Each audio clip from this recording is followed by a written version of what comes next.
powers they enjoyed during the pre-independence era, they continue to remain influential in modern-day politics and democratic governance of our dear nation. In the most recent Afrobarometer survey, which was conducted in 2019 to 2021 across 22 African countries, it was established that 64% of respondents had a lot or some trust in their chiefs.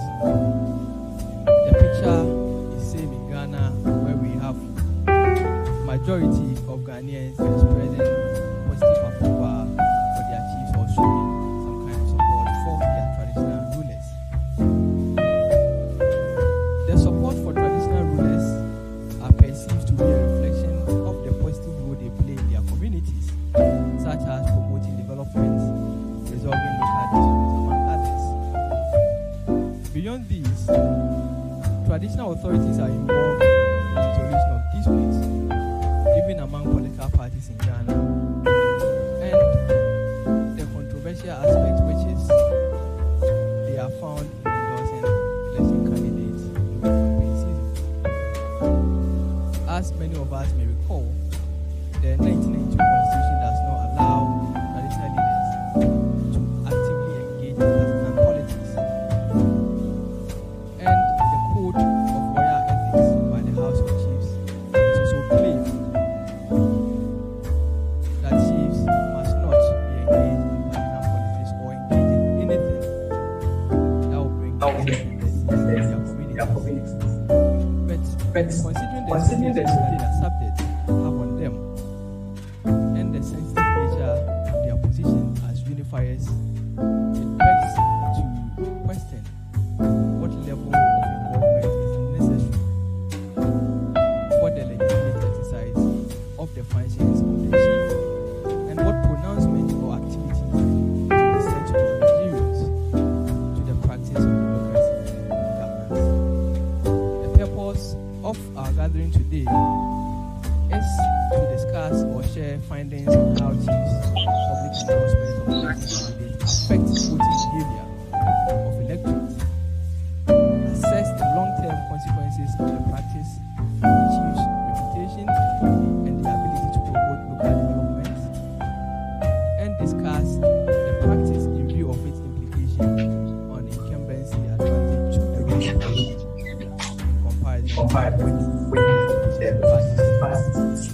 We remain hopeful that today's debate will help us to represent these issues and examine what roles chiefs must play in politics. On this note, I would like to thank you for accepting to be part of this discussion. I also have the sole privilege to introduce the presenter of it's a distinguished academic. Dr. Osu is an assistant professor at the Department of Government, the London School of Economics and Science. Joined the Department of Government in 2019.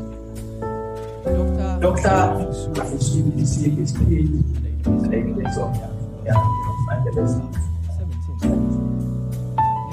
His research focuses on political electoral integrity, legislative behavior, and the quality of democracy regional focus. He also works on issues of business design. His research has appeared in American Political Science, American Journal of Political Science, British Journal of Political Science, Dr. Osu is a democracy professor at the Ghana Center for Democracy and Development.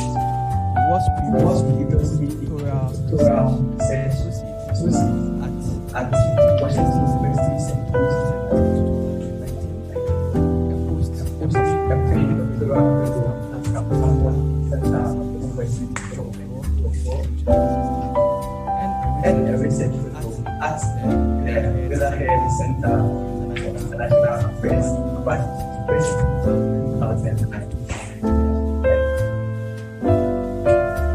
Dr. like to invite you to start. On Chief's role in modern politics.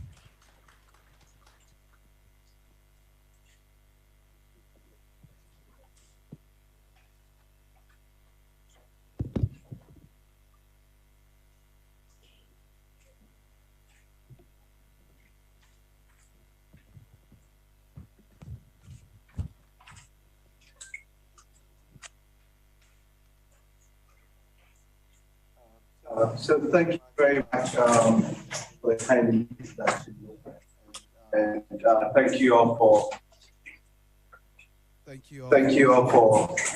making the time to attend today's event.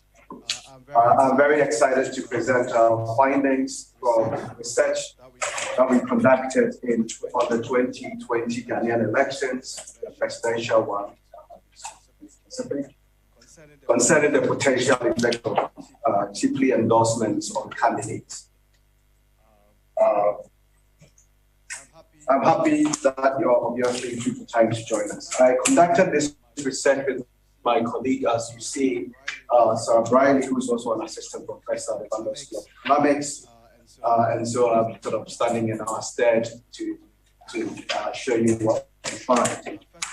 First of all, I would like to express our gratitude to the International Growth Center and the MSc Global Challenge Research Grant for providing financial support for the project. We are also grateful to the Ghana IGC team, who are represented here by James and Henry, for making it possible for us to organize today's event so that we can share what we found in our research. They believe, as we do, that academic research should be made accessible to the general public. It is my hope that my presentation will ignite a conversation about the topic of traditional leaders' endorsement in presidential elections in Ghana. Lastly, let me thank the CDD-Ghana, Prof. Prempe, Dr. Sante, Gilfred, Mele, Sakina, and the entire team for working to make this possible. So as you will see today, this work is this paper is a work in progress. Therefore, the purpose of coming to present this today is to get some feedback from Ghanaians on what they think about what we did, what issues come to mind that needs to be considered as well. So I welcome your feedback at the end of the presentation. We are also very grateful to Dr. Ivan Saibridako and Dr. Saidu Ali for taking the time to read our manuscript and serve as discussants. Okay. So in September and October 2020, President Akufo-Addo toured the Bono East and Ahafo regions as part of what was dubbed the second visit. The places that the president and his team visited included Sunyani, Domahinkro, Zezera, Rekum, Techiman, and Drobo traditional areas. In various videos and audio clips that circulated on the government's social media pages and radio and TV feeds, the president is shown to be inaugurating finished infrastructure projects and commissioning new ones. Important for our discussion today, these events were flashy ceremonies, and they were organized by the state. They featured not only the president and his team, but also included paramount chiefs of the traditional areas that the president visited. It is obviously customary for chiefs to be invited to this event. Very, very common. And to welcome the head of state and his team, visitors, quote unquote, to their traditional areas. To speak, some of these chiefs offered praise and appreciation to the president for his accomplishments at the national level and within their traditional areas.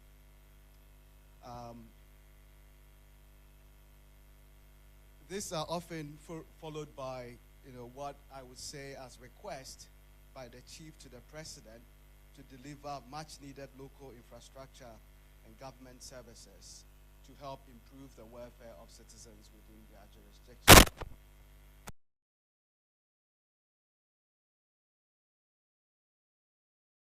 Endorsement of the president for a second term, pledging their support and that of their residents. To be concrete, in October 2020, for example, the Paramount Chief and community members of the Drobo traditional areas welcomed Nana Addo Akufo-Addo to the German South constituency. The Omahinen of Drobo traditional area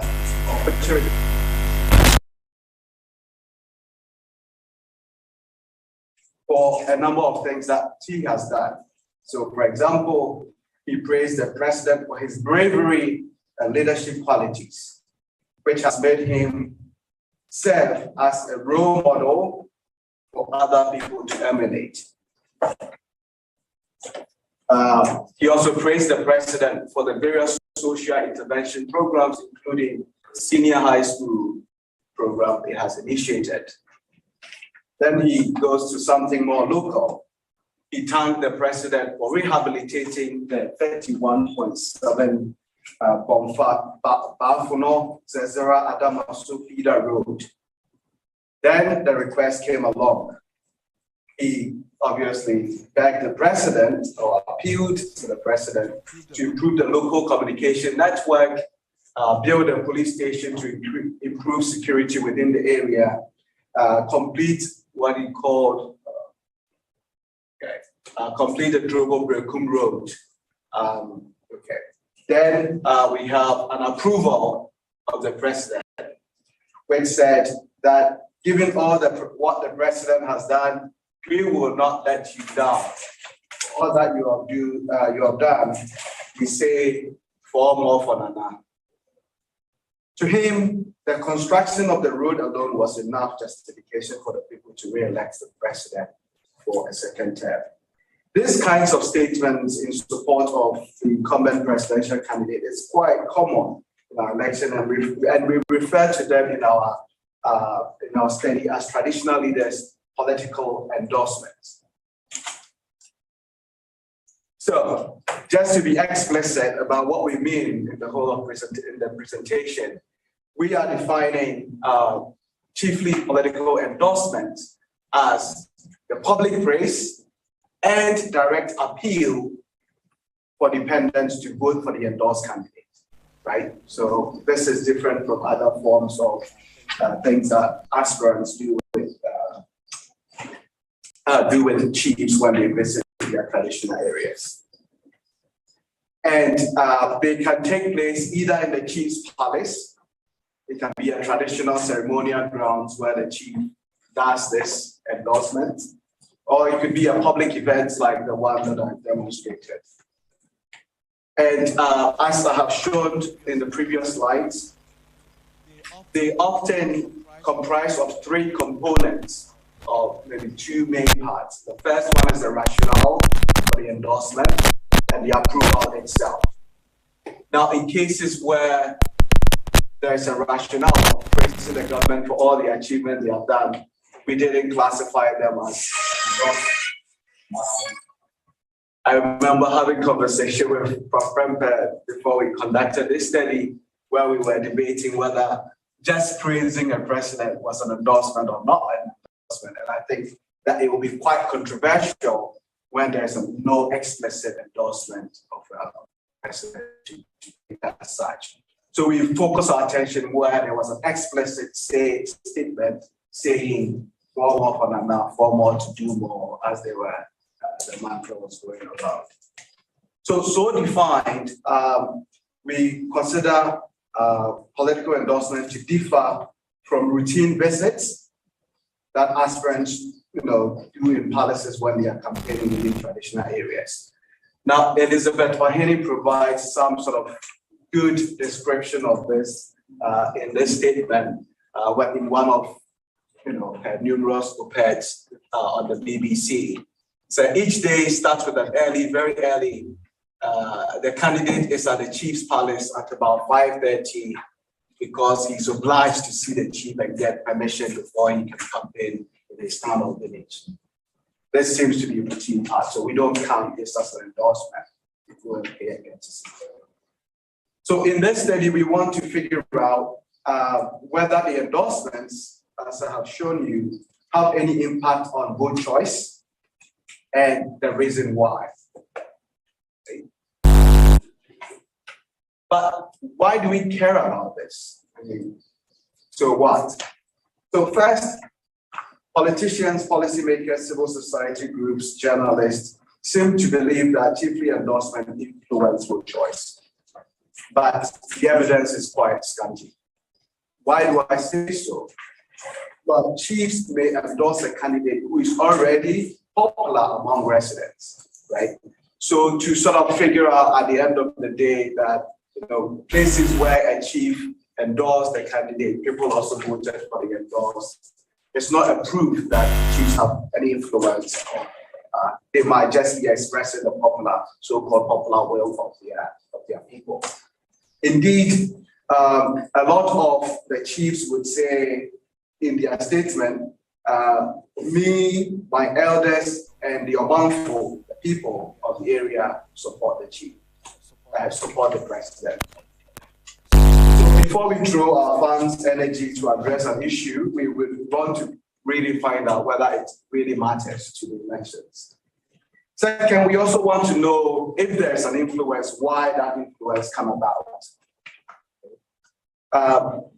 The influence may be coercive. We know that chiefs has power, as Gilfred was saying before. They have power on different people, and it could be coercive. So people might be voting out of fear, not because of what the chief, it's not because of some sort of information the chief is providing. So we would want to figure out which of these channels such an influence will be passed into. Is it fear of the chief that when he says vote for candidate A, you do that or not?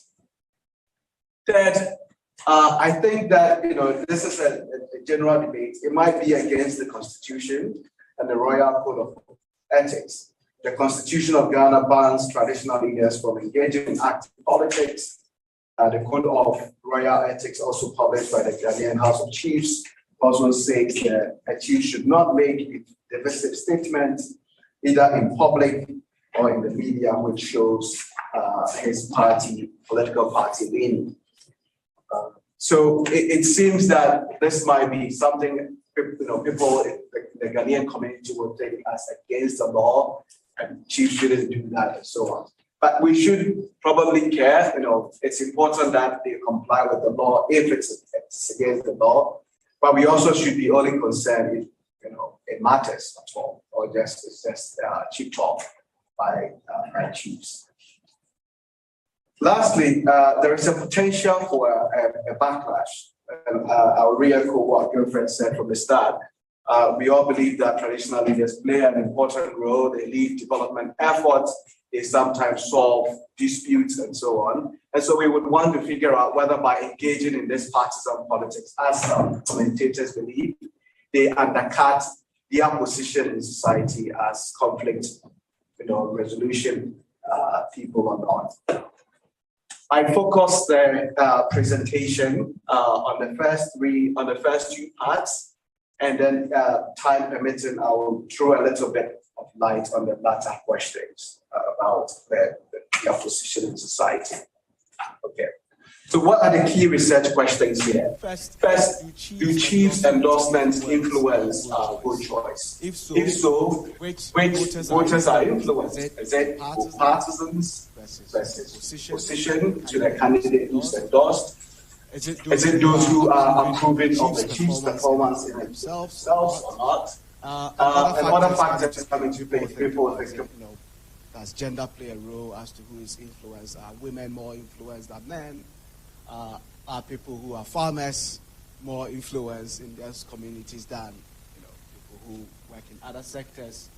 Is the distance that you live from the chief's palace, which might be a proxy for the level of influence a chief might have on you as an individual living within the traditional area, affects the level of impact.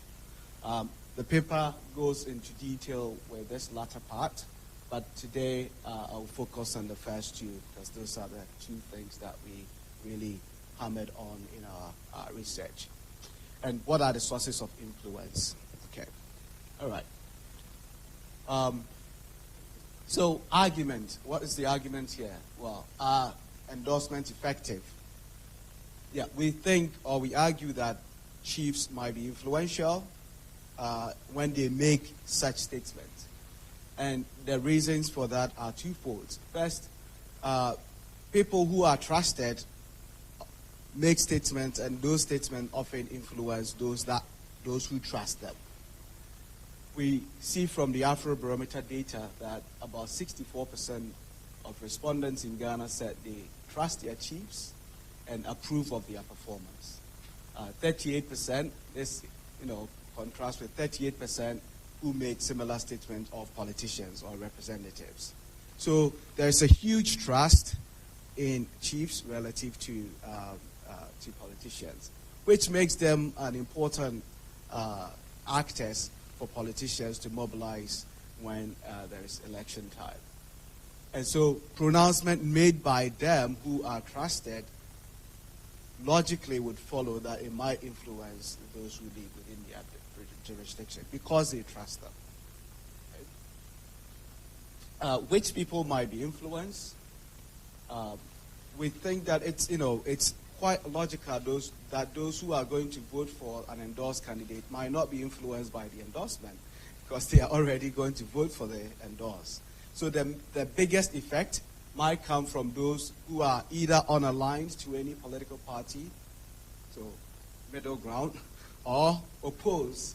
So they were going to vote for the NDC, for example, in this case, and that the pronouncement of the chief made them switch their vote to vote for the endorsed candidate. Right? So the biggest impact might come from there. And this is quite consistent with the current literature on African voters that seems to suggest that when they get new information about voters, they tend to shift or be influenced by such information. We also thought that people would take seriously the statement of their chiefs if they approve that the chief is also doing a good job in their traditional area. So if they don't think that the chief is not doing any job, then who cares what the chief says? It doesn't matter. I don't trust him. He's not even doing a good job within the community. So those people might not be influenced by the chief's pronouncement. So these are the two: those who approve of the chief's performance, but also those who are unaligned and or opposed to the endorsed candidate might be those who have the strongest impact. Okay, so why might we expect influence? So the literature on how chiefs, traditional chiefs, influence voters have different theories about how that come about. So the first, which was the first set of literature, talks about fear, which I mentioned before. Chiefs control lands. They control people's livelihood in the past and in the present. I think it's still very prominent in many societies. They resolve disputes within their communities. So by not voting along with the chief, you might risk being, ruled against if your dispute goes before the chief, or you might be ejected from your land or something like that. There are a couple of anecdotes that we gathered from the field that suggested that people said they voted with the chief because of that. But that's not the majority of cases, as I would emphasize short while. There's also deference, like people just respect the chief, so whatever they say, they just do it. It's not out of fear, it's just out of respect. So there's no consideration of the quality of the candidate, but it's just because, well, the chief says so, let's go along. As we call it, sack of potatoes, you just move along with the chief. But a more recent literature have talked about the instrumental nature of voting with your chief. In building projects, in building development, infrastructure within communities, politicians often work with chiefs to make that happen. And so if people think that, the chief would work well, they would work very well with a particular political candidate to deliver development, then they would vote along with the chief because they think that by doing so, development will happen. So it's very instrumental in nature. You're working, you're voting, because once the person who is endorsed come in, they would have a good working relationship to bring about development. There's also a literature about just heuristics. So the chief is tied to traditional areas. They, we believe, have the development agenda of the area as interested parties. And so citizens might infer from that endorsement that the person that the chief is endorsing is a good quality candidate who will deliver development. That differs from the third one, where you are thinking about a working relationship. You're just inferring the quality of that person who has been endorsed, because the chief knows and have the interest of the community at heart. All right. So we are arguing, irrespective of these theories, we are arguing that in the case of the Ghanaian setup, the channel of influence might be more positive rather than negative. Rather than being coercive, it will be more like a cooperative, inferring the quality of candidates from that endorsement. And why do we say so? As I've mentioned, there's private incentive, as our defending says, for chiefs to make sure that their people's well-being are good. And so people might infer that from that. There's also like a formal oversight with the Council of Elders who govern the way the chiefs operate. So, there are instances of, obviously, chiefs who abuse their power and so on. But there's also some sort of formal checks. The selection process involves a lot of consultation, both informal and formal. And if the chief go beyond their bounds, there's always the option of bestowment and so on.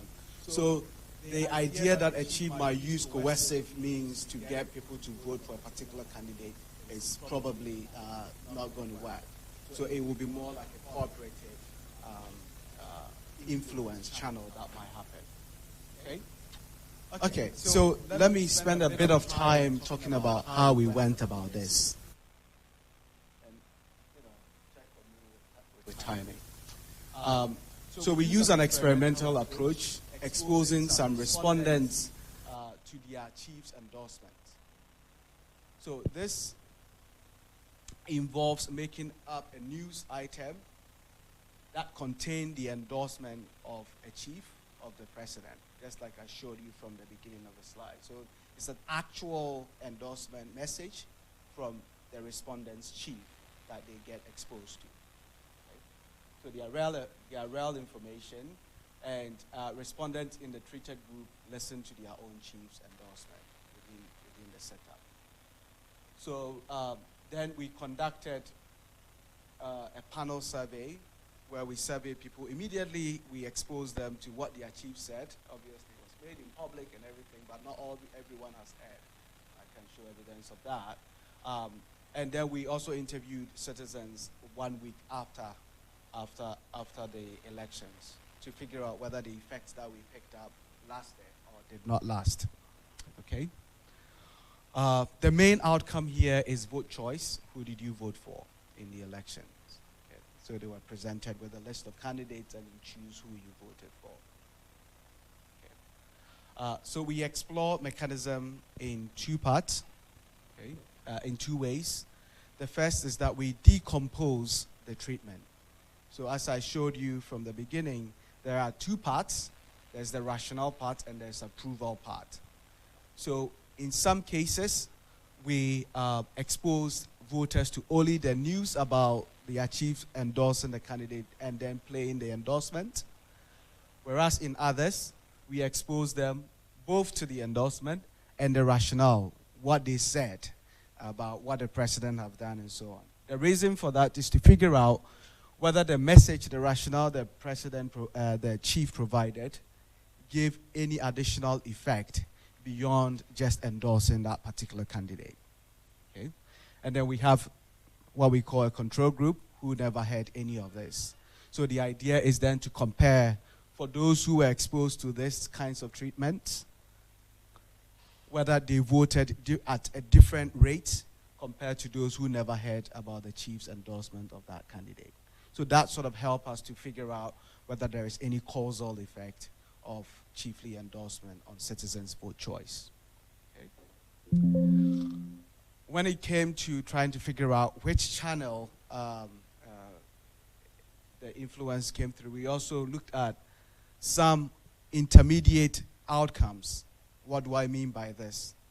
It means that when you hear the endorsement, it changes your perception, certain perceptions about either the candidate or about what the chief might do, that then influence you to vote for the candidate. So for example, it might change your perception about how the quality of the candidate, the expected performance in office, the chief-politician relationship when they come to office, as I mentioned before, whether you stand to gain personally when the one who is endorsed by the chief wins office, or whether you fear of any personal or communal reprisal if you don't vote along with the chief, right? So we try to assess whether our treatment affects any of these outcomes, and that will give us more evidence to figure out which channel the effect is going through, okay? All right. So two ethical considerations were at issue when you are studying a live election or real election. There's always a fear that you would influence the outcome, right? So what we did was to try and reduce the extent to which we can influence the outcome of the elections. Those who received the message was 1,124 out of the 17 million registered voters. That is a very minor proportion of electorates that were in the study.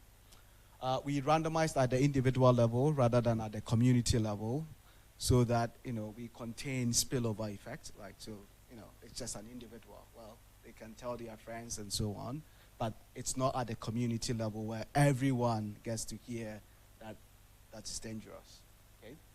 The message were also actual, as I mentioned, so it's not fictitious. I'm not making it up, but that means that I have to study, or we have to study, only chiefs that made the endorsement, right? So we can't, for example, tell you what would have happened if a chief who didn't make the endorsement made the endorsement, because we don't have the data or ability to do so.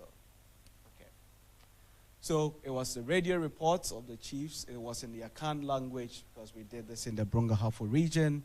It's a mix of a news reporter and the chief's statement.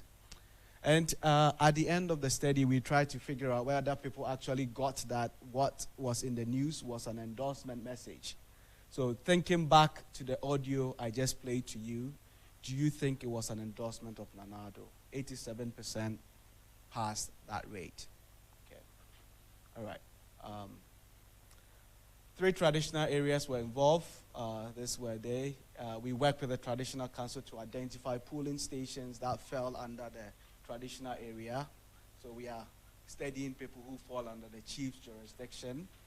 There are 4 constituencies and 96 randomly sampled polling stations within those traditional areas. We stratified on the distance that you leave, as I mentioned, because we wanted to figure out whether distance matter for the influence. So these were the areas. We interviewed 582 people in the control who didn't receive any message, 554, and so on. So this is the sample description. Now, partisanship, how do we measure that?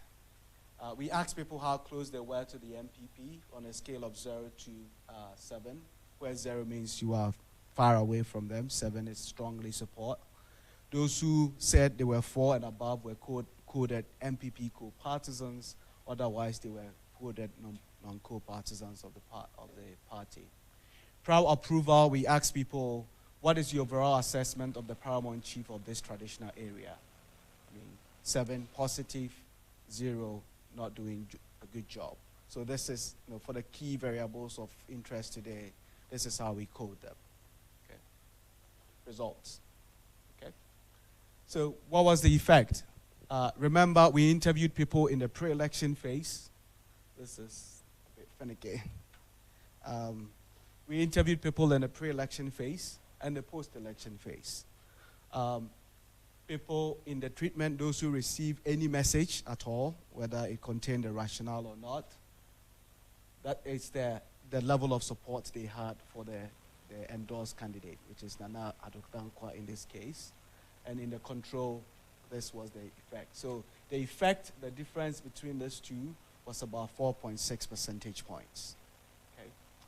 This is statistically significant. The effect sort of disappears in the post-election phase. So when we interviewed people again in the post-election, did you actually vote? That effect goes away. But note that those in control, those who didn't receive any message at all, had increased their level of support for the endorsed candidate post-election, which might explain why the effect goes away. But it might be some sort of social desirability bias going on, but this is what it is. When we sort of divide the data by partisanship, those who are co-partisans of the MPP, we see there's no effect at all. For non-co-partisans, we see that effect both last in the pre-election and post-election phase. So those are the people who were influenced by the endorsement. So this was about 7.9%, about 8%, 9% in the post-election phase. So that's a huge influence. When we further disaggregate, so we do a disaggregation by prior approval. Did you approve of the chief's actual performance in the community? Pre-election 6% point, post-election 4 percentage points. So those who approve also had the effect was higher. But when we interact them, that's even bigger, right? Those who, one, approve of the chiefs and are non-co-partisan of the endorsed, which is here, it's about 16 percentage point in the post-election phase. So that's kind of a huge influence. But remember, this is coming from those who don't just follow along the chief. One approved that he's doing a good job in the traditional area, and they were non-co-partisans of the endorsed. So these are those who are moving the results quite much. Mechanism. So that's the results. What explains that? When we disaggregate by the parts, rationale versus those who didn't receive the rationale, we don't see any much difference, right? So the effect is similar whether you got the rationale or the rationale. So it suggests that the effect might be running through some sort of trust that people have from the source of the endorsement rather than the informational content of that endorsement. Okay. Now we also looked at those intermediate variables, as I mentioned. So when we look at personal quality, so how do you like Nana Addo? How do you trust Nana Addo, for example? And we see that the treatment, if you receive the endorsement, it boosted the level at which you then tend to like. And mind you, this is among those who are non-co-partisans of the MPP. So it boosted their level of trust or likability of the president. It also boosted the expectation about local development that will come from the endorsed. It didn't change much what they thought about the working relationship between the president and the chief. So it's not about the working, they are going to work together to bring something. They just thought that because the president has endorsed this person, he will bring development to our local area. So I'll vote that person, okay? There's also the idea of private gain and so on. We try to figure out, obviously there are a lot, and then fear has no significant effect. So that people were not voting out of fear. We try to figure out the proportion of the effect of the endorsement on the outcome, which is vote choice, which is explained by these different outcomes. So this is the proportion or the percentage of the variation in the outcome that is explained. And so here you see that 60% of the outcome is explained by this expectation that there's local development that is coming to the area. Otherwise, they follow up things about likability and trustworthiness. So the effects seem to be running through how you come to like and trust a candidate versus thinking that they would bring local development. Okay? So summary, traditional leaders' endorsement affect vote choice, as I have shown. Effect is strongest amongst those who approve and non-co-partisans of the chiefs. Endorsement seems to be operating through a signal channel rather than the informational content, as I showed you.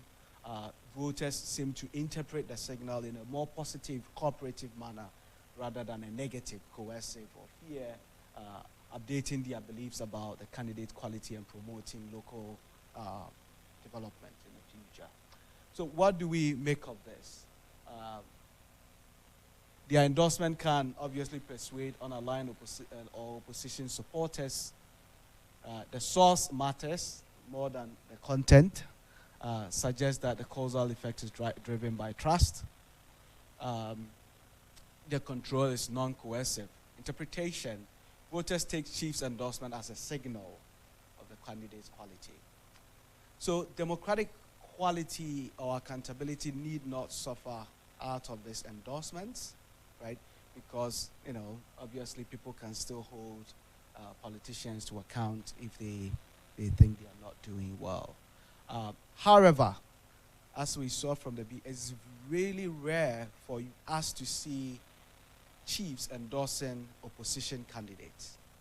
So the concentration of study on the incumbent is in part a function of that, which implies that it's a huge source of incumbency advantage for the president or whoever is, sitting in that chair. Because chiefs have that influence, and they are going to be tilting the playing field for whoever is the incumbent and have the advantage of courting that endorsement. Okay, so that's, do I still have some time? Wrap up? Okay, so last thing. As Ghanaian, I've heard a lot about the negative implications. So we love our chiefs. Everything has to go through them. But people were very much concerned about the implication of the partisan involvement of chiefs on their social standing. So I asked questions that were related to how people thought about the chiefs going forward, right? So in terms of two things, duty to their community and individuals, how the individuals would engage with the chief going forward. So one is whether they thought the chiefs can still champion development within their community and whether they will be able to resolve conflict within their community. This is among those who who are non-co-partisans, non-aligned with the endorsed candidate. Because those are those who think that because they are opposed and they see the chief, aligned to the opponent side, I don't trust the chief anymore. I don't think she'll do well. So those are those we focus on here. And we see that among them, their treatment seems to increase their perception that the chief will do well in the future, bringing about development. It didn't change their perception about how good or bad they would be when it comes to conflict resolution. However, it also didn't affect whether the individual will contribute. When the chief calls that you guys should come and contribute to communal labor, whether they will go or not. The only thing that is troubling in this table is about whether people would engage with the chief when they have disputes with their neighbors. So they wouldn't send their dispute to the chief. Which means that if we think that, for example, traditional legal system or judicial education system works well for the poor, this will be very alienating. By the chief engaging in this partisan politics, people might not be able to, they might not feel comfortable sending their dispute to the chief, and that might alienate people from the traditional authority. Okay, so that's it. This is just a summary of what I had on the table. So thank you for your attention.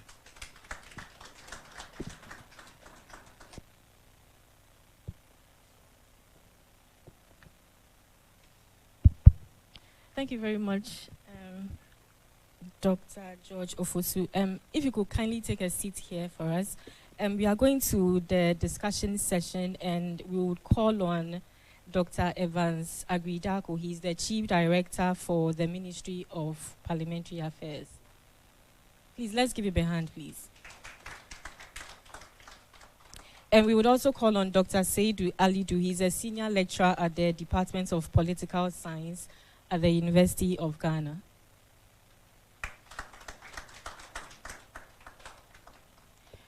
Okay, so we would give each and every one 10 minutes each, aside from Dr. George Ofosu, to give us their brief comments on the research and the findings and what they make of it. So we will start with Dr. Evans Agridako.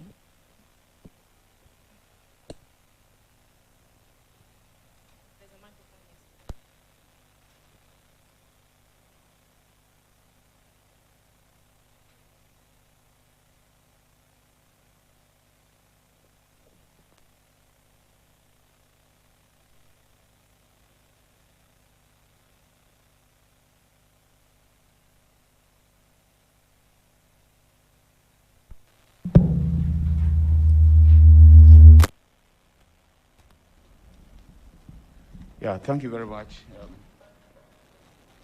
Thank you very much for this unique opportunity. Nananum,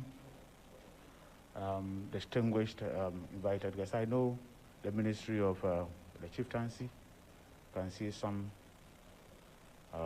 distinguished members of Parliament, presenter researchers, George, and your colleague. And let me also recognize that this is an important invitation for us.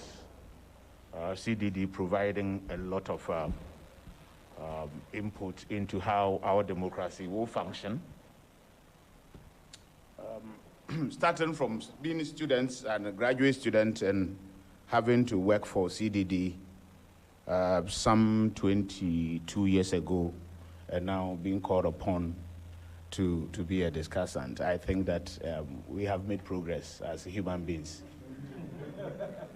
What it means is that if we're a young man here, trust me, there's hope.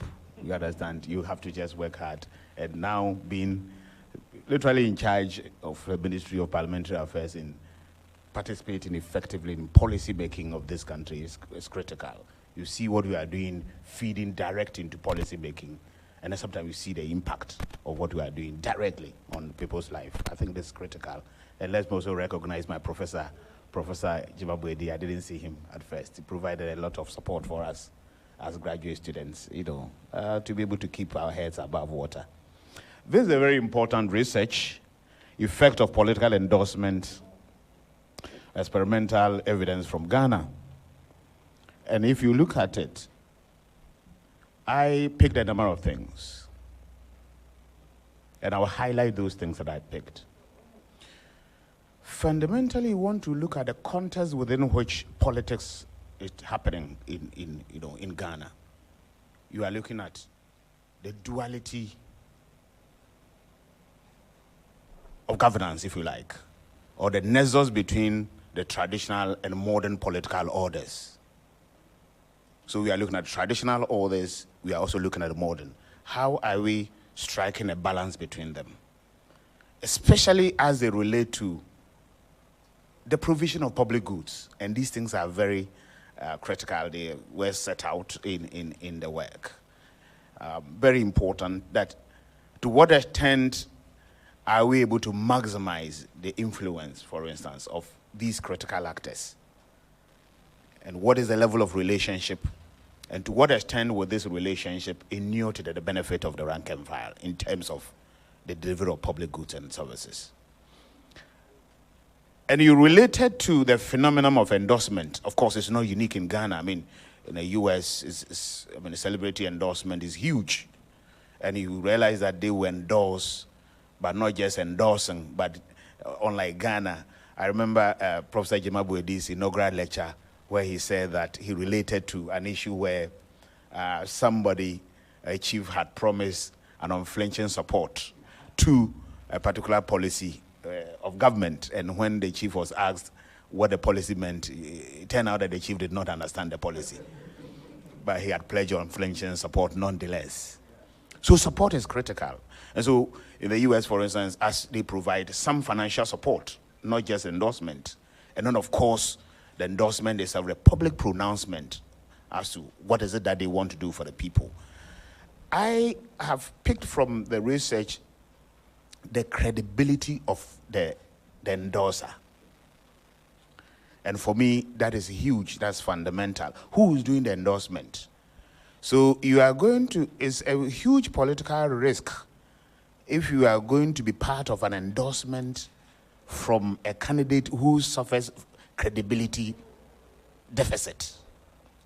And so this was clear, that the credibility of the candidate, the endorser, is very, very, very critical. Now, you have also alluded to the fact that politics is numbers game. It's a game of numbers. So how do you maximize the numbers game? By aligning with people who perhaps can bring the pork home, if you like, who can help you mobilize the support that you need to mobilize in order to. But you know that there are a lot of challenges associated with some of these endorsements that you have indicated. As I said, as you talk about their credibility, we are also going to look at the fact that the person doing the endorsement must also be interested that you are putting your credibility on the line, for instance. And what will be the backlash? What will be the effect of these endorsement on your own legitimacy? Because some of us have had cause to complain about what these endorsements will do for the legitimacy of the indigenous political institutions, especially as they hold a balance of power. In times of crisis, for instance, they are the people that, for instance, who will have to run through. As moral crusaders, as power brokers, what will happen during crisis situations? These are clearly, indicated. And I like it when in the methodology you have indicated in clear and unambiguous terms that you limited yourself to those traditional areas and try to deal with the biases that perhaps may come and how that will have impact. Of course, if we are not careful, there is the possibility of the Hawthorne effect, which you have explained, that when a group of people know that they are being observed, they alter their behavior, and that can have an impact on their voter choices, among others. And I'm happy you dealt with this. One major justification perhaps you could add will be the fact that, for the purpose of presidential election, the whole country is just one constituency. And therefore, a vote in Bono, one vote in Bono or Yakrum or Hafuano all have the same impact. And therefore, if we are just interviewing a little over 1,700, it may not have any significant impact on the overall outcome. That, for me, was also a very critical statement that you have to make. The clear cases of mode of endorsement, for me, is huge that we need to look at. Is it an explicit endorsement? Because if the endorsement is not explicit, then there is a tendency for an individual or a chief, for that matter, to indicate to you that, or to deny vehemently that he never made such pronouncement. And so when you have been able to disaggregate what the general pronouncement, because that also brings to the fore two major issues within our traditional setting. Royal visits. You find yourself in any traditional territory, you will be politically incorrect or traditionally incorrect not to have paid homage, for instance, to pave the way for your entry into that particular establishment or traditional establishment. So drawing that distinction between the royal visits, which are normal, regular, routine, mundane, and then, of course, discussing the issue of explicit public pronouncement. I think these are very important issues that what I wasn't very comfortable with, of course, one of the issues about threat and whether or fear, the fear factor, and whether the issue of secret ballot for instance, will help an individual identify who voted for what, especially unless, of course, the outcome is overwhelming in favor. I remember in Legon, there was a time that one JCR candidate had won the elections. Very unpopular candidate had won the JCR election in Legon Hall, and we were moving from room to room looking for who voted for that candidate. Unless you had deployed such methodology, it would be difficult for one to be able to say that, well, I wanted to vote because I was afraid of these issues and so on. Of course, I also recognize something that you have alluded to, mental shortcuts that you have alluded to, that people would not want to waste their cognitive energies on, dissolving the nitty-gritty of what parties want to do and their programs, etc. So they want to rely. So if Professor Jimabwedi says this, then it is widely believed that Professor Jimabwedi may have done a lot of due diligence on the subject matter for which reason, as a student of his, let me tap into it and don't waste energies, dealing with all those. So those are issues that could also be explicit. The political psychology of it, to identify how these things also will impact on people's voter choices in the process. It's very important that you have, of course, as I said, you limited your research to paramount chiefs, but it will also interest you to know that in some traditional areas, some South chiefs are more powerful than the traditional the paramount chiefs. It's something that perhaps maybe subsequent work we may have to delve into and identify what it is that and so on. And the effect on the voter choices, critical. If you look at how people have voted in certain traditional areas, and whether indeed incumbents indeed have incumbency advantage, it's something that Jimabwedi, the Ninsings, Boafuates, the Odotes have all talked about the role of the chief, and of course the fact that he's able to deliver then will push his approval rating up and make him a very significant actor as far as the development is concerned, especially as it relates to the fact that he becomes a key economic mediator, mediating between his people and the center for purposes of getting what you call it, some will say chillings of life, the good things of life, the public goods, the good roads, among others. But how will that translate into qualitative votes? It's sometimes very difficult to identify in the real sense, in the real figures, especially unless you hold certain conditions, constant. People are transferring votes. There are times that people are busing people to certain localities, among others. Sometimes you may have runoffs where even the parties themselves, the political parties themselves, are engaging a lot of political entrepreneurship by way of busing people here and paying people off, among others. These are some intervening variables that we may want to look at. Of course, you have alluded to a lot of things that exist in the literature, which I find extremely interesting, and I am happy with the nexus that you try to strike between the theory and practice.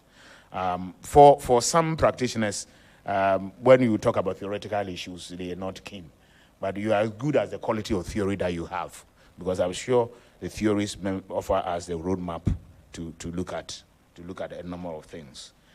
I like the bit about the trying to tap into the Afrobarometer surveys and the type of approval ratings that we have for our chiefs. Even though you alluded to the fact that the Ghanaian average is, I think it's below the African average or something like that. And the fact that perhaps we may have to work hard to continue to improve the approval rating, because the chiefs themselves have come under a lot of attacks in recent times. There have been a lot of legitimacy crisis. There have been a lot of conflict, and to some extent, some people have even said that the chieftaincy institution is increasingly becoming anachronistic. But that notwithstanding, you have indicated to us that the approval ratings are still very high. And that is what it is that makes it significant, a very significant actor as far as mobilizing support for a particular ruling regime or whatever is important. What I find a bit problematic, though, is the fact that you said endorsement are usually in favor of the incumbents, especially so when you are making reference to the 2020 general elections, I mean the presidential elections. You reckon that the 2020 presidential elections in Ghana was unlike any other election, because there were two, a former president and a certain president contesting. And if you scan the environment, they receive endorsement across.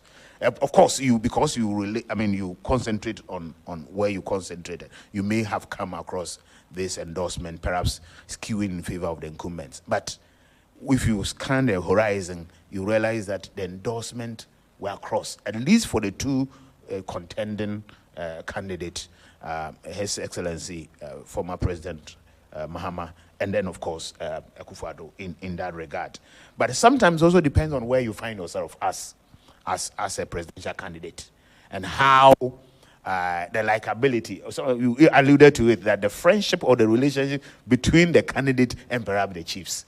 And normally they want to visit known territories. It's because they know this endorsement have impact, they normally will want to touch base with their friends. And that will receive the approval, which may have a cascading effect. And maybe in future elections, we may even want to see how a candidate would treat an endorsement from opposition's stronghold or its opponent's stronghold. That is huge. It raises the bar very, very high in terms of, let's assume that the MPP should find itself, or the ruling party finds itself in a voter region, and let's say there's an endorsement. They treat it, it's an unalloyed gold, for instance. These are critical issues that I'm sure as we move on, we will be able to deal with the key actors. Of course, there have been a number of other areas that you have alluded to, that in our development processes, I want to revisit that, the development processes and other civic and other activities that the chiefs actually continue to play. We may also want to see, of course, which something that you have related to, the injunctions, the legal injunctions, and how these injunctions preclude or the bars chiefs from participating actively, especially if you are referring to maybe Article 276(1) and of course 276(2). Perhaps the same constitution gives the chiefs the opportunity to be elected, or to not be elected, but to be appointed into certain positions that they qualify. Maybe we may have to look at how.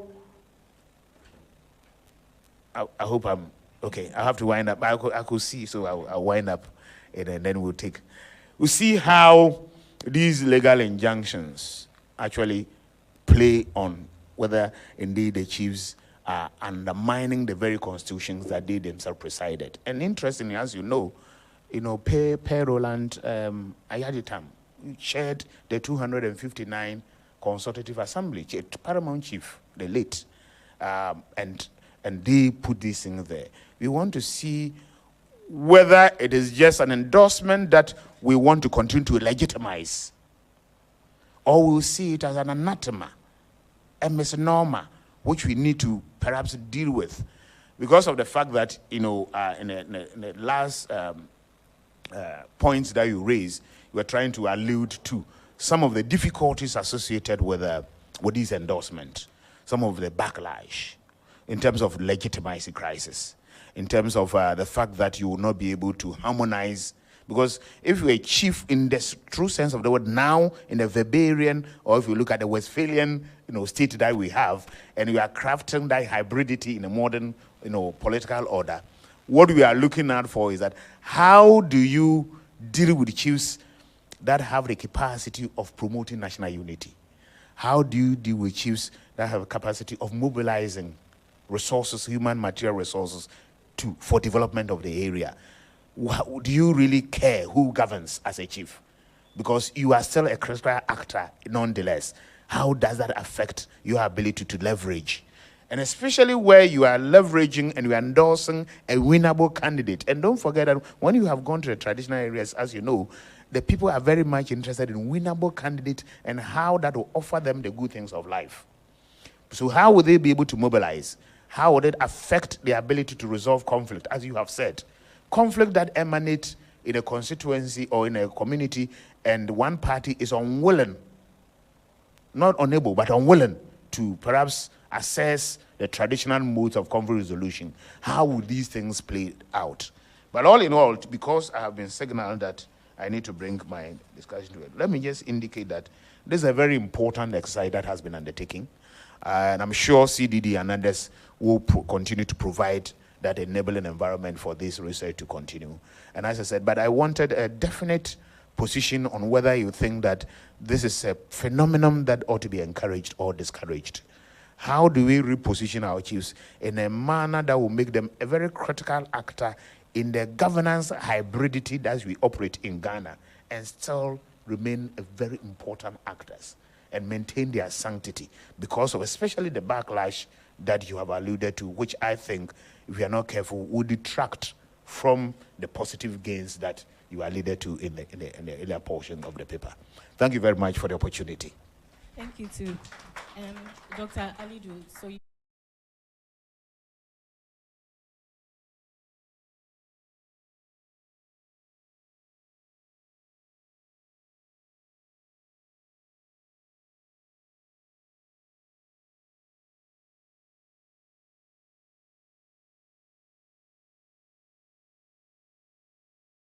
I always learn a lot whenever he speaks. So I think he's done a lot of justice to it. So I'm just going to add a little bit to what he has given me. So I will start with the 5 minutes as minimum. Then I'll continue from there. So this work is very important and significant and interesting. So it's important in the sense that it touches on a very important fundamental component of our democracy. That's elections. Elections is very crucial. And one of the most distinctive variable between a non-democratic regimes and democracy, the people's ability to determine who governs them in a way that is peaceful and transparent and accountable. But two, it is also significant in the sense of the actors that are involved.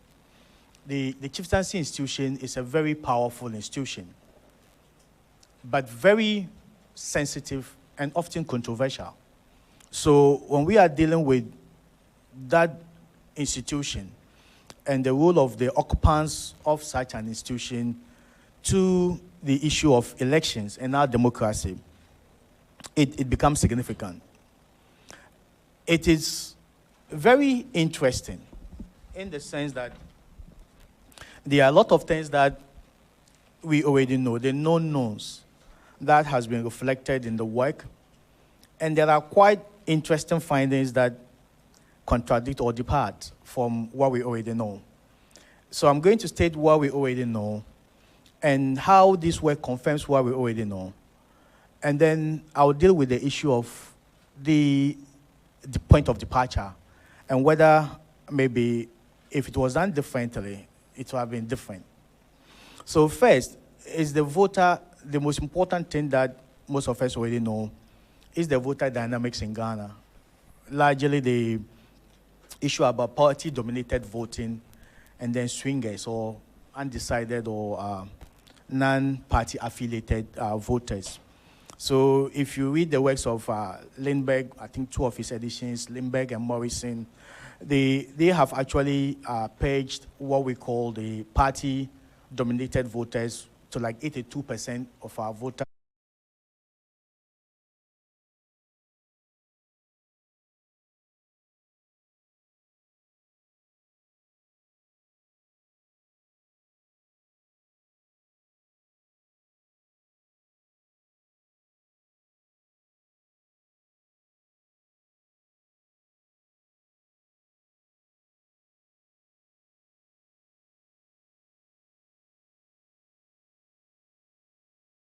swingers are like 30%.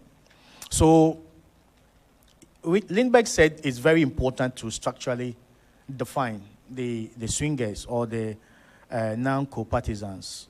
But largely, what is more interesting, we can't distinguish them in terms of their income or where they live, urban, rural areas, or their level of education or whatever. But what's more important, distinctively, is the fact that they are largely evaluative, very, very rational, and came in strongly in your work, very evaluative about the capacity of the candidate that they will endorse, the performance of the candidate that they will endorse, but also the policies.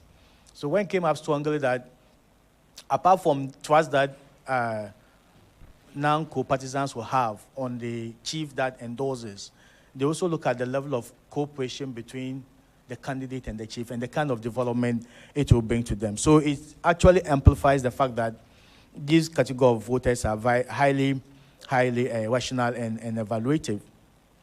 So if I look at this, then I match it up with the, I think, hypothesis, I think, is this 7 or 8? Yes, 8. It is confirmed. Sorry, not confirmed. How am I going to put it? So H is a chiefly endorsement may influence vote choice because voters fear negative reprisals for either themselves or for their communities, which is no, actually. So there's likely not going to be a reprisal if they decide to go contrary to what the chiefs ask them to do. And if they wouldn't, why would they just trust what the chief tells them without evaluating the character of the candidate that the chief endorses? Or maybe Nana Adogan Akufo-Addo, and then go ahead and then vote for him or her. I have a little bit of challenge there, but I'll explain it further when I move. So the first has to do with the idea of rationality, that they choose what they think is the best. And in the context of this study, even if they if they refuse to choose what is the best, endorsed by the chief, there still be no consequence to them. Then the second largely known thing that gives me a background and fit into the study is the fact that there are no strongholds, world banks, and geographical alignments of the Ghanaian voter population. So Ashanti region, Eastern region, strongly will vote for the NPP. Maybe Volta, some northern regions will strongly vote for. And then we have the swings, maybe Greater Accra, Central, to some extent, Western. So then I was asking, why will you focus on just the Bono region, right? And not maybe go to maybe North or Ashanti region, Greater Accra, given the fact that there are different conceptualization and understanding of paramountcies, and even different hierarchy of the chiefly institution. So the idea is that what may constitute the power and hierarchy of a paramount chief, say it may be in northern Ghana, may largely not be the same in an Akan-dominated area, or perhaps maybe in Greater Accra. So if the idea is that you are looking at paramountcies endorsement, wouldn't it have been good to maybe compare the different understanding and hierarchy and level of power of paramountcies across the country, and then see how it plays out, rather than just focus on just one specific traditional area. And then the other thing I want to talk about was your definition of traditional leadership, which you mentioned clearly that it is a paramount chief, but the distinction between a level of powers of paramountcies differ. And also for the fact that my senior colleague mentioned that there are some sub-chiefs in other jurisdictions that may have almost, in terms of political influence or level of influence, equal to that of the traditional leader, or the the paramount chief in that area.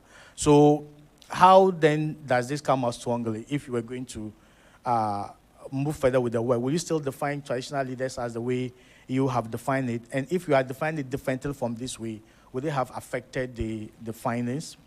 And then the second issue I want to look at is presidential versus parliamentary. So if you look at H5 talks about the fact that the non-co-partisans will endorse what the chief says, looking at the level of local development they will bring. But when it came to H6, they were not so much concerned about the level of national development that will accrue. So I'm thinking, if you were going to look at maybe a parliamentary candidate, the endorsement of parliamentary candidates, rather the chief's endorsement of parliamentary candidates, rather than presidential candidates, will it have been different? And why did you just focus on parliamentary candidates, sorry, presidential and not parliamentary? Then incumbent versus opposition candidates. The work focuses largely on incumbent candidates, given the fact that there's incumbency advantage, and chiefs may even endorse people because of the fact that they are the incumbent and the president, not just because they like them and all those factors. Will it have been different if you had considered maybe looking at maybe endorsement of opposition candidates and the endorsement of presidential candidates rather than just focus on the incumbent? Given the fact that, like my colleague mentioned, senior colleague actually mentioned, there were a lot of endorsements even for the opposition candidates across the country in last year's elections. And depending, I've talked about the World Banks and geographical alignments. So if John Mahama had gone to the Yogbongura, or maybe what's the name, but we have gone to the how do you call that, the Nairi, for example, maybe the endorsement would have been different. If Akufo-Addo had gone there, it would have also been different from the way maybe Mahama would have received it. So I was thinking that why just focus on incumbent and not the opposition as well? And then I've already talked about why Bono region and not for Ghana. And I'm looking at persuasive versus coercive. So largely the idea was that chiefs were more persuasive in kind of speaking to non-co partisans to sway them and not being coercive.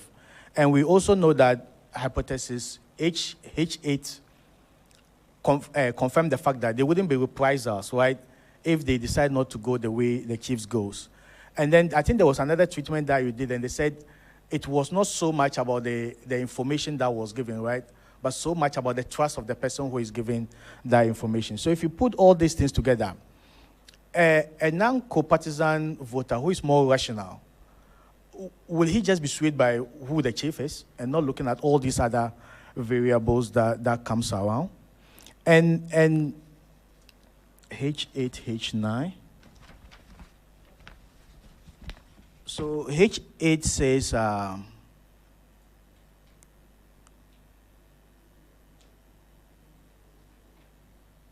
okay, I think I'll just stop here, all right? But it's a very important study that has fed into most of the things we already know, but has also brought a very interesting dynamics. In the past, we always thought people vote because of sociological, what's his name? Forgotten the name of the scholar, sociological variables, dominant party model, what's the name? Sorry? No.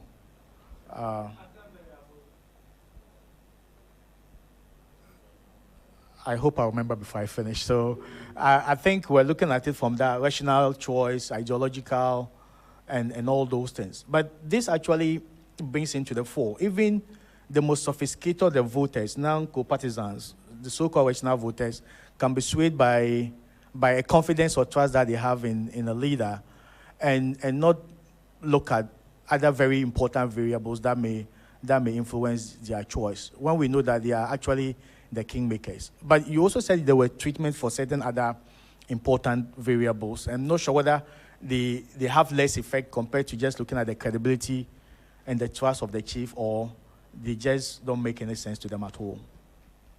Thank you very much, Dr. I did within 5 minutes, right? 5 minutes. Okay, so I have a few questions because of time, and then we'll move to the participants. Do you think chiefs endorsing political party candidates is a new way of them leveraging their influence for development to come to their various communities? Because now we know how a lot of these chiefs are, and community people are advocating for roads and other developmental projects to come to their area. So do you think that the chiefs, they are using this as a way of, leveraging that influence to get these developments to their people? Anyone could answer, please. Yeah, certainly. I mean, we Prof. Jima told us, when we were students, that we are utility maximizers. Fundamentally, human beings want to make progress. You understand? Any serious human being want to make progress. So if you are a serious traditional leader, you have needs, local needs. And in politics, and especially when you are dealing with politics of developing country, when you have a huge scarcity. And sometimes, now, Prof, I see what comes into the national kitty as a chief director, okay? I look at our allocations as ministries, especially when we gauge that against our obligations in terms of debt servicing, in terms of our treaty of obligation to the AU, UN, and all those obligations, salaries, and major overheads, and look at what is left in the kitty to fire development, then you understand why politics is very dirty, especially in a developing country. So then the contest for the resources of the state, especially you are looking at the public goods, will be keen contests. And so the traditional leaders, as we indicated, and as he himself has alluded to in the work, is recognizing the duality, you understand, of governance that we have, the hybridity, the governance hybridity. The fact that you are a traditional leader, but you are also functioning within a Westphalia state, a modern Weberian system, for instance. What do? You yourself, you don't have much resources as a chief. So you are relying on the central government for good things of life. So how do you influence those who preside over the distribution of the cake? So you can also get good things of our life. So it's a rational decision to a very large extent, albeit some people say unconstitutional, that they have taken to reposition themselves to be able to assess at least their fair share of the national cake, especially because the resources are very, very scarce, and you need to redistribute, or you are distributing in a manner that will show. You are talking about equity, you're talking about all manner of things, but it comes back to the issue that the resources are simply not enough. And so if you have a candidate who is likable, or there is a fair relationship, let's say Alidu is a chief and I'm a president, you understand? Alidu will want to endorse me any day so that we can continue to enhance. I tell people that when you are in school, build networks, because these are the people you need for life. Those are the critical things so they are pragmatic. So they are doing so largely on survival instinct.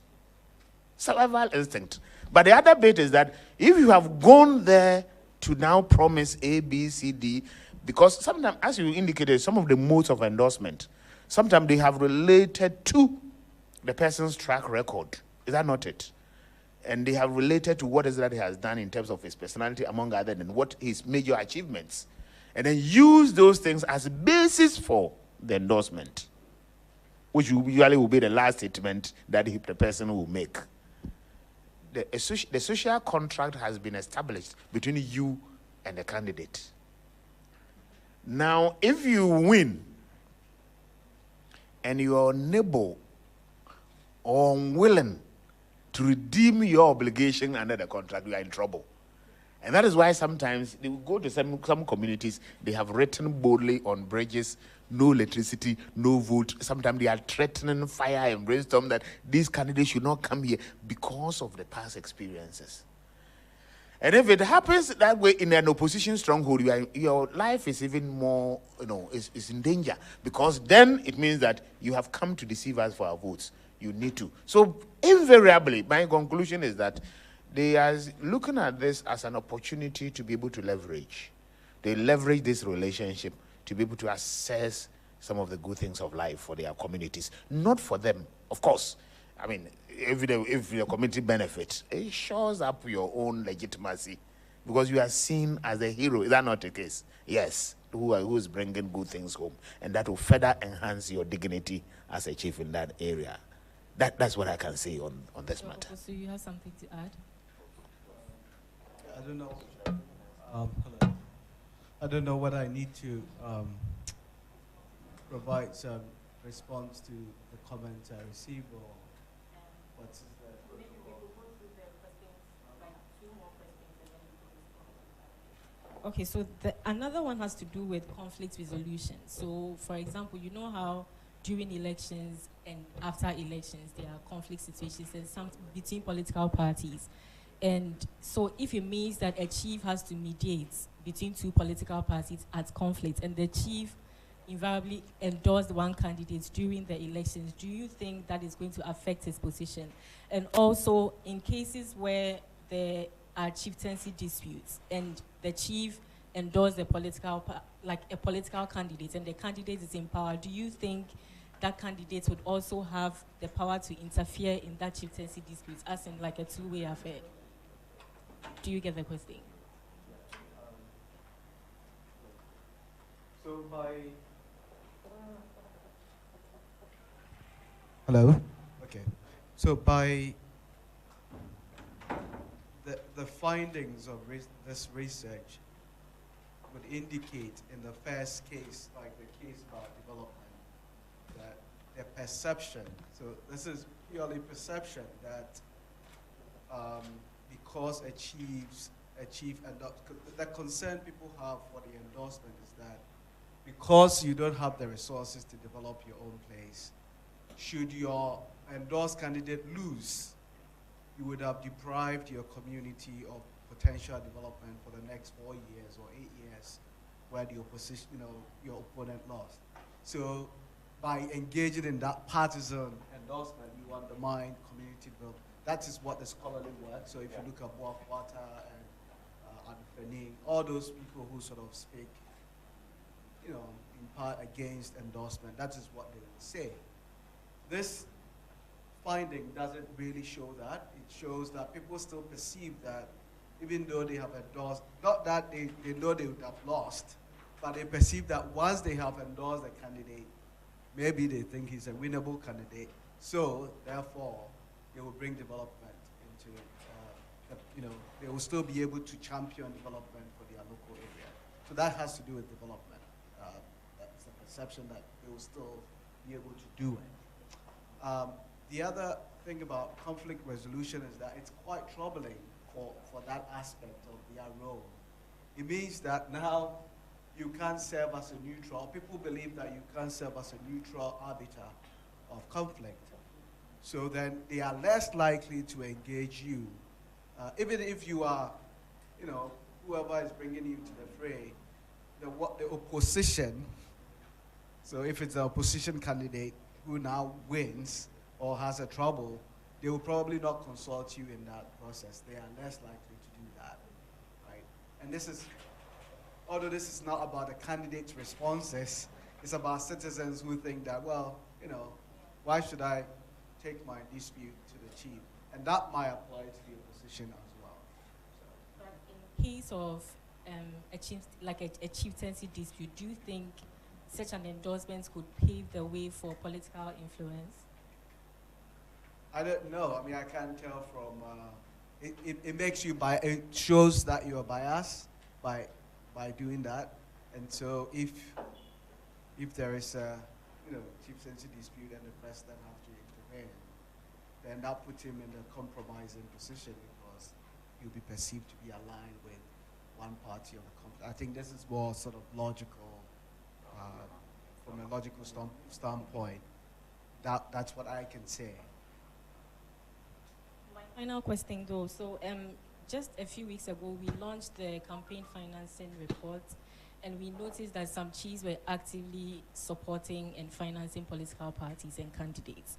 And here's the case where we've also seen from the study, and it's also known knowledge, that chiefs are also publicly endorsing political party candidates. So where lies the solution? Is it illegal? Do we have to regulate it legally, or we need to just open the floodgates and allow them to meddle in such a space? I think, one of the aims of this research was to figure out whether what we believe to be true is actually, it's actually true or not, right? Is that, does endorsement has any effect? Two, if it does, why does it? We have been able to establish, at least in some areas of the country, alluded to geographical spread of the sample.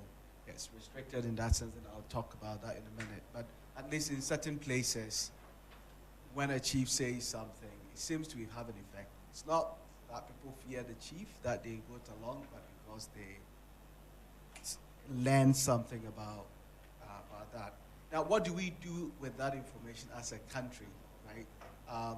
Do we think that because of certain roles that we want to assign to chiefs, and because this tilts the level playing field for candidates in the electoral process, should Nananum set aside when it comes to, so that they can do the other things, or we should just allow that to happen? I think that's a question that the country should contend. So my contribution here is to show that it actually, because there's people who believe it doesn't matter.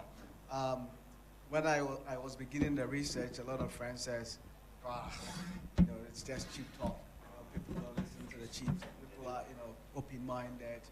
And I think, it's equally possible that people are open-minded and also follow the chief because they trust the chief and they want heuristics. They want to, there's a lot of information going around during election, and somebody can process that information as the discussants were leading to, and that's the effect we are picking up here. They think that because the chief has said something, endorsing somebody, and they have their community's interest at heart, they trust the person that they will speak the truth, then they would vote along with that person. So any other person who embodies such qualities, trusted, speak the truth, any organization like from Juba or whatever, people might vote with them, and the chiefs, what this shows is that chiefs inhabit that position as well. So what do we want to do with that information? I think it's up to the country to decide what we have to do. Dakun, do you have anything to say to this? Yes, a bit. Yes, to tag on a little bit. That, as he said, he set out to do a specific thing that has been established. As we move on, we want to look at how it can be replicated, for instance, in other areas with different power dynamics and hierarchical authority and so on. But to the specific question that you posed, if the chief becomes literally a party agent, okay, if a chief literally becomes a party agent, it's a huge challenge, especially in a very volatile environment. Because you're related to the chieftaincy disputes. In a very volatile environment, an endorsement has the potential of further deepening the disputes or the volatility of the area. Because anytime, and that is why when you have chieftaincy disputes which have also some political coloration, that is why they are intractable. They are intractable because, mainly because once a party wins, one group will say that we have won. One part of the dispute say that it's our time, it's our time. You understand? And sometimes they even want the winning party, to even set aside a court ruling or even a Supreme Court ruling just because your party has won. That is why I say that the endorsement in such environment then becomes extremely dangerous, and they have the potential of even undermining the peace that we seek. Because don't forget that the chieftaincy institution, and I like it when a CMA said that, it's very resilient. It has survived all kinds of attacks, from colonial to even the modern day. Our presidents and post-colonial presidents have put a lot of pressure on the institution. But we all have fiduciary right to land, right? If I retire tomorrow, I can go back to my chief and I will have a piece of land, for instance, to farm. And when they are visiting, they see some of us here as link that they can use even to access the presidency. And last year, I had to leave my paramount chiefs, the paramount chiefs of the area, to the president. And major issues they discussed there were mainly developmental issues. This bridge, this road linking, Winneba Junction to Yakrum to Swed Road, they all development. But as you said, where there are disputes already festering, or conflict already festering, those endorsements will exacerbate. So where lies the solution? Are So we there's supposed to legalize, no solution. enforce the rules, or we should open the floodgates for them to? Open the floodgate is like a hopeless situation that it means you have accepted that nothing can be done, and that we are at the mercy of, it's like God will provide kind of arrangement, at the mercy of everything. I think that, his work is deep, and it is the findings of such work that will make the solution difficult. You know why? Because then politicians, as we indicated, politics is a game of numbers. So when we are talking about 50% plus 1, it's about numbers. So as a presidential candidate, and let's say Prof is my campaign manager, you think that he will advise me that, look, we should not seek endorsement, when he knows that it has the key, or it can, because you are not sure of what it is. Everything that you can mobilize, because the end game is that you want power. Is that not the case? So if this will bring me 1 vote, another one will bring me 2 votes, why not you tap into all those things? But we need to go back and let's see what is it that our leaders, our traditional leaders, can do to still maintain the sanctity of that institution. For me, if a chief should reposition himself well in terms of the quality of leadership that he offers in that area, of his acceptability among his rank and file, among his subjects, his intervention in their development among others, the leverage, how he will be able to network among others. And they see that, that one, sometimes it's even possible that some of the chiefs even use the endorsement as an opportunity to announce themselves, you understand, to the nation that they exist. You understand? And yes, they are claiming to prominence. And that when you win, please don't turn, you understand? Don't forget me, as it were. So we need to go back and let's see whether the constitutional injunction, as I alluded to, Article 2761, check, 2761, which actually bars or prevents you from engaging actively in partisan politics, whether we cannot go back and revisit. Sorry. Or whether the endorsement cannot be perhaps limited to not explicit. Sometimes somebody can praise you for what you have done and argue that in the event that we win, because when I was a deputy senior tutor of Legon Hall, in the last elections, all manner of actors came, presidential candidates, they all came, and as you have to receive them. And as a political scientist, I was keen in receiving all of them to have interaction with the senior members. Whoever came, we received a person, you understand? And the hall will remain still very relevant because it is relevant. The chiefs are relevant actors. The endorsement or not no endorsement, they will still remain critical actors. That's what I think. So we need to go back and recraft that. Seydou, so where lies the solution for you? Before I come to that, I think this usage was quite clear that what endorsement is and how they went about mapping it out. But even before the public endorsement of a particular candidate by chiefs, some chiefs are already partisan, actively. Maybe by the way they are appointed, some of them through legal processes where they had a political support, sometimes through conflicts or disputes that they had the support of a particular political candidate, and when they won, they gave it to him, sometimes judicial processes and all those things. So some of them, even if they do not openly even endorse, their actions and inactions already tilt towards a particular candidate, right? And the beauty of not talking about this is guided by our history. If you look at Nkrumah's time where the president had to appoint chiefs, rather than the people determining who should be their chief. So there were a lot of political chiefs there who pay allegiance to the president, appointing president, rather than his own people. So to avoid a repeat of this, that's why they say they should not engage in active partisan politics. If they do, what happens? The research shows that there haven't been any reprimand, right? Even though people actively engaged, contrary to the Constitution, nothing has happened to them. If we do not enforce the laws, then what happens, right? But the second thing is that we discriminatingly enforce those laws because it is in the interest of the politicians that they are endorsed in the manner that this is being done. They benefit and they are rational. And if another candidate or if there were going to be a support for maybe a study that shows endorsement for both incumbent and opposition, you will have seen that maybe where a parliament chief openly endorses an opposition candidate, people will come out in this country and invoke the laws and say how bad they are, right? So one, the way forward is that we need to try as much as possible to enforce the law in a manner that is how do you say it? According to the rule of law, like everybody is equal before the law.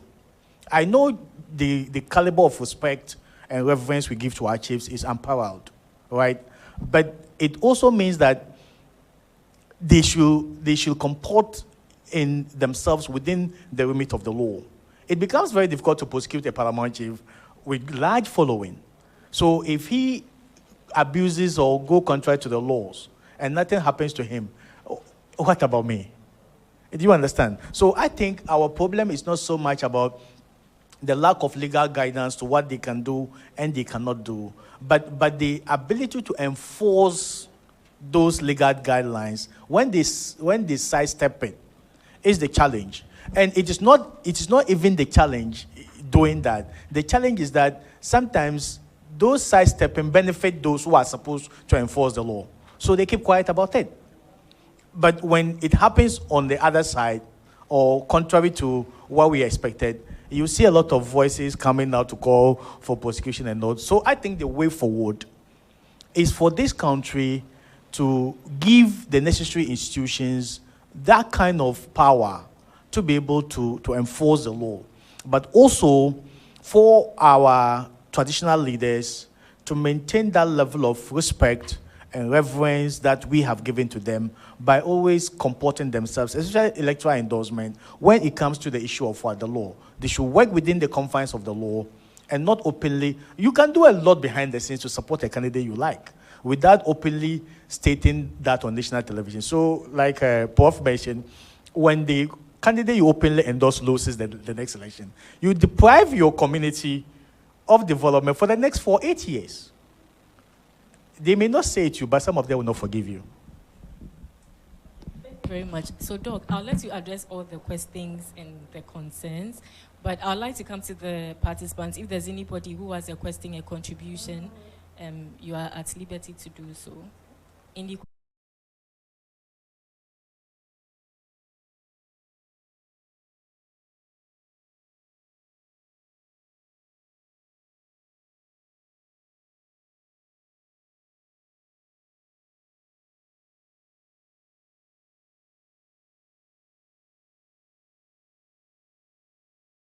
Alluded to the social contract. Yes. We've always talked about the social contract. And I'd like to know, do we have evidence that following these endorsements, development follows? As you've said, Dr. Sedi, sometimes they punish you for endorsing somebody, but is there evidence that post-endorsement, when they win power, they bring the development they promised? There's also the issue of rural-urban influence of these chiefs. So, say a chief in Osu somewhere endorses a candidate. Does it carry the same weight with his people as a chief in my village in the water region? Thirdly, our chiefs have always been involved in our politics. Do we know whether their influence by way of endorsements is on the rise or on the wane? Because the voter is getting more and more sophisticated. He's getting more information, he's getting more enlightened. So is the chief having the same level of influence today as he did 30 years ago?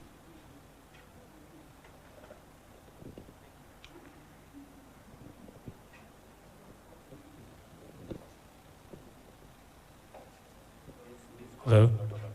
My name is Nana Kujosu.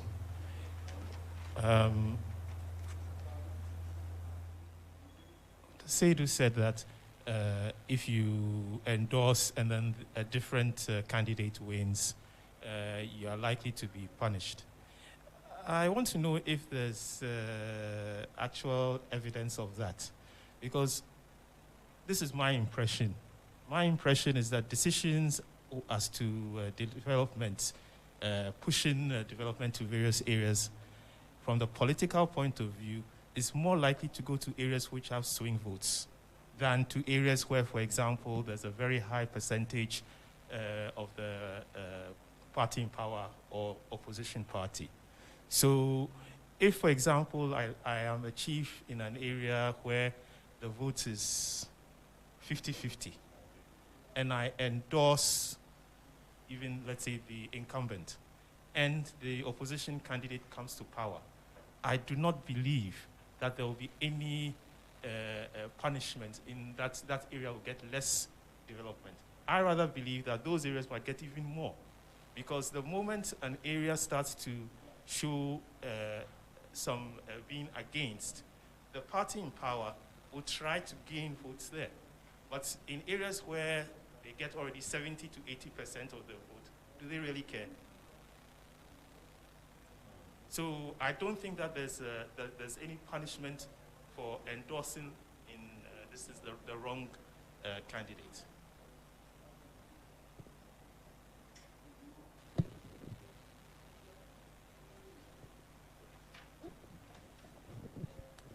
How many chiefs are in this room? Okay. I'm very happy to be part of this, and a report by George Ofosu and Sarah Grayling. I'm happy you have confirmed one thing, that the chieftaincy institution still has great influence on voting patterns. And the institution has existed for several centuries, before colonization, during, and post. And even our constitution guarantees its existence with traditional councils, according to customary law and usage. So you may wonder, why are we so important and still resilient? I can tell you that when you take Ghana, the communities without police stations can run into thousands, and chiefs are maintaining law and order in these communities. Also, if you go to the palaces of chiefs on Sundays, Tuesdays, Fridays, you see the cases that they are handling. The cases that go to the court are far less than the cases that our chiefs are handling in the communities. Also, chieftaincy used to go to war, fight for land. Now, if we have war, the war is poverty. Every chief is fighting for development for the area. And chiefs are not able to generate funds or resources themselves, so they count on government to help. If you see the example of the Nana in the Brohafo, when the chief comes to your place, you may want to thank when the president comes to your place, you may want to thank the president for the good work done, and then you put across your problems, and then hope that he will come and solve your problems for you. It depends on how the wording, how they craft it, it may come as endorsement or not. But they are influential. And the politicians know this. When they come to your palace, they may tell you, we have come to your community as the chief, we have to come to you to seek permission before we do our campaign. So we have come to you for your blessing before we go. As a chief, are you going to say that I will not give you my blessings, or my blessings are neutral? No, you say you came for my blessings, and my blessings I give you. And then the media will pick, pam, the chief has endorsed candidate A or B. That could be quite tricky, and the politicians know. So I think the political parties are rather influencing chiefs And I bet you before maybe the president goes there, there will be series of meetings between the chief and the DC, the chief and MP, if his party is in power, before even the president goes there. The most important thing for me is that the lessons from this study will be used to improve upon the elections for 2024. And it will not take only chiefs to improve. Of course, we may have to advise chiefs to be wary of the words they use when showing appreciation for the work that government has done for them. I'm hoping that this study will also extend to other stakeholders, other institutions, so that the learning will benefit all of us. And we may do it bit by bit, institution by institution, kakra kakra, obey with the mercy.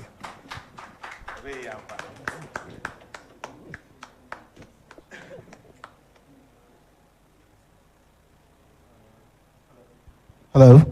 Okay, so first of all, I would like to thank you guys for reading the comments and everything, and thank you, Nana, for summing everything up. I think it sort of brings the pluses and minuses of what we have learned from the study, and I'm happy you mentioned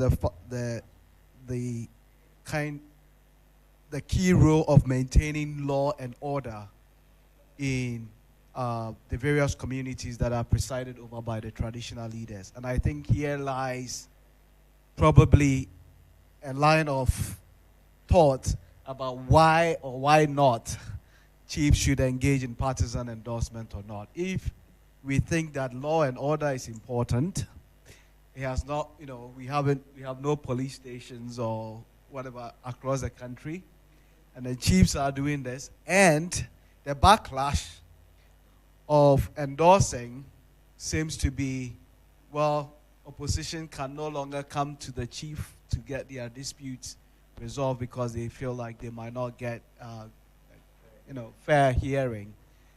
And we think this is important. Then I think we should be walking back. We should be asking our chiefs. We should be asking our politicians to desist from that. Getting chiefly endorsement in their own campaigns. So I'm happy you sort of bring that to mind, and I think in our heads that strikes as very important in the whole discussion about whether endorsements are influential or not. There are a lot of important points that have been raised by both discussants and the audience, and some are hard to answer. I would try to make one statement so that we can all go. Urban, rural. We sampled places that you can probably consider urban and rural. So Techiman is more urban in nature than you would consider maybe Drobo and Dwyer Kwanta in our sample. And you are right, in urban areas, for example, if you disaggregate the data by those traditional areas, Techiman's effect is almost zero, whereas the effect is really high in Dwyer Kwanta and Drobo traditional areas. So there might be some urban-rural dynamics going on. It's not systematically, we didn't sample as such in that area, in that sense, but that's something we can look at. Why focus in Brungahafo, not other traditional areas? This seems to be the area during the election where a lot, especially because of the inauguration of the new regions in the area, there was a lot of chiefly involvement and chiefly, in that. And Brungahafo also have a mix. It's like partly competitive. You can have, it's not heavily MPP, heavily NDC. So it's an area where there is a mix and you could figure out the effect within that area. So obviously our study is restricted to that area, but more broadly to the Akan traditional sort of system because it forms part of the Akan traditional system. I'll be obviously happy to do it in the north and other places if I get more money. I'll do that in other places. definition of paramountcy, I just use their own definition. That's, the one who is the top of the other, that's what it is. If I define it differently, would I have different effects? I don't know how to define it other than how they define it. So I don't know. Parliamentary versus presidential. There's a work on parliamentary elections, and the finding there is about the working relationship. Because I think in the place, so this study was conducted in Zambia, for example, and the working relationship of MPs and chiefs are really important in those areas. And that is why for the intermediate variables, I considered whether people were thinking that at the presidential level as well, people are thinking about a work relationship between the chief and the president. I don't find that that is the case in this case, which means that it's just the heuristics about trusting the chief and thinking that he has better information than you have. And that's why you go along. Incumbent versus opposition. So this was really something we wanted to investigate, whether the effect would be different between incumbent and opposition.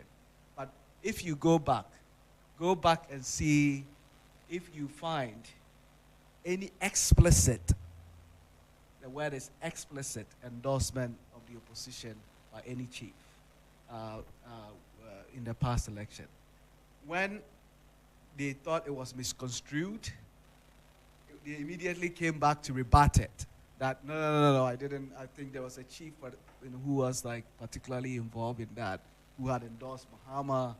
He came out to say, no, they have misconstrued me. It was last year. So I looked back, and it was the previous election he had endorsed Mahama when he was an incumbent at that time.